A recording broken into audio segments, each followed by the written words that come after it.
കല്യാണം കഴിഞ്ഞ് 11 വർഷമായി. എത്ര പെട്ടെന്നല്ലേ സമയം പോകുന്നത്. ഈ 11 വർഷത്തിനിടയ്ക്ക് ഞങ്ങൾ ഒരുമിച്ചുണ്ടായിട്ടുള്ള ആനിവേഴ്സറീസും ബർത്ത്ഡേയ്സും ഒക്കെ വളരെ കുറവാണ്.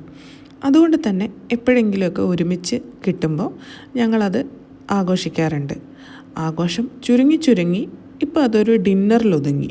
അങ്ങനെ ഇന്ന് ഞങ്ങൾ ഡിന്നർ കഴിക്കാൻ വന്നിട്ടുള്ളത് ലക്നൗവിലുള്ള ഹോൺസിലാണ്. Hons means house of no sugar.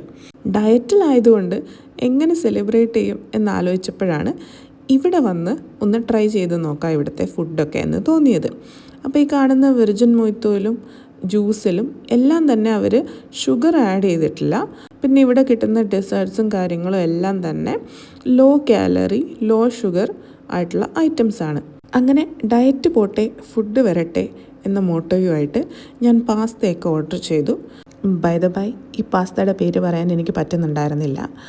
അങ്ങനെ പാസ്തയുടെ കൂടെ ഞങ്ങൾ ഒരു ബന്ധവും ഇല്ലാത്ത ചിക്കൻ കറിയും മലബാർ പൊറോട്ടയും കൂടെ ലച്ച പറാട്ടയും ഓർഡർ ചെയ്തു. അങ്ങനെ ഈ അവിയൽ കോമ്പിനേഷൻ കഴിച്ചുകൊണ്ടിരുന്നപ്പോഴാണ് എനിക്ക് മനസ്സിലായത് പാസ്ത കൊള്ളാം, പക്ഷെ ആ ചിക്കൻ കറി പൊറോട്ട അത് വേണ്ടിയിരുന്നില്ല.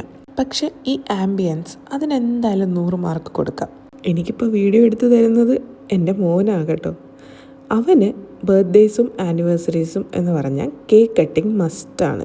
പക്ഷെ ഫുൾ കേക്കൊന്നും ഞങ്ങൾ 3 പേരും തീർക്കില്ല.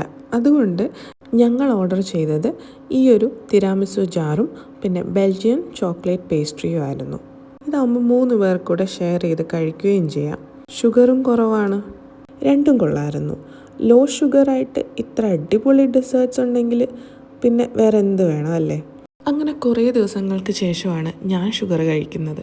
അതുകൊണ്ടാണോ എന്തോ എനിക്ക് എൻ്റെ ടേസ്റ്റ് ഒരുപാട് ഇഷ്ടപ്പെട്ടു.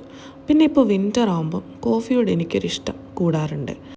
അതുകൊണ്ടാണ് ഞാൻ ഡെസേർട്ട് കഴിക്കുവാണെങ്കിൽ തിരാമിസു തന്നെ കഴിച്ചേക്കാം എന്ന് വിചാരിച്ചത്.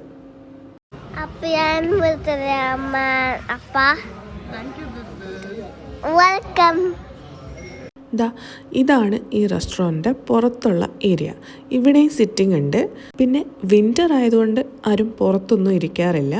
പിന്നെ അതിൻ്റെയും പുറത്ത് കുറച്ച് സ്പേസ് ഉണ്ട്. മോർണിംഗ് ബ്രഞ്ചിനൊക്കെ ഇവിടെ വരുവാണെങ്കിൽ നല്ല രസമായിരിക്കും. പിന്നെ അതിനുശേഷം ഞങ്ങൾ മെസ്സിലോട്ട് പോയായിരുന്നു ഈ ഒരു ബൊക്കെ എടുക്കാനായിട്ട്. ഇവിടെ ആനിവേഴ്സറിക്കും ബർത്ത്ഡേക്കും ഒക്കെ നമുക്ക് ബൊക്കയും കാർഡും യൂണിറ്റിൻ്റെ വക തന്നു വിടാറുണ്ട്. കാർഡിൽ എല്ലാവരും വിഷസൊക്കെ എഴുതിയിട്ടുണ്ടാവും. അതൊരു മെമ്മറിയാണ്. അപ്പം ഈ ബ്യൂട്ടിഫുൾ ബൊക്കെ എങ്ങനെയുണ്ട്, അടിപൊളിയല്ലേ? അപ്പോൾ അത്രയേ ഉള്ളൂ ആനിവേഴ്സറി വ്ളോഗ്. ചാനൽ ഒന്ന് സബ്സ്ക്രൈബ് ചെയ്യാൻ മറക്കരുതേ. ബൈ.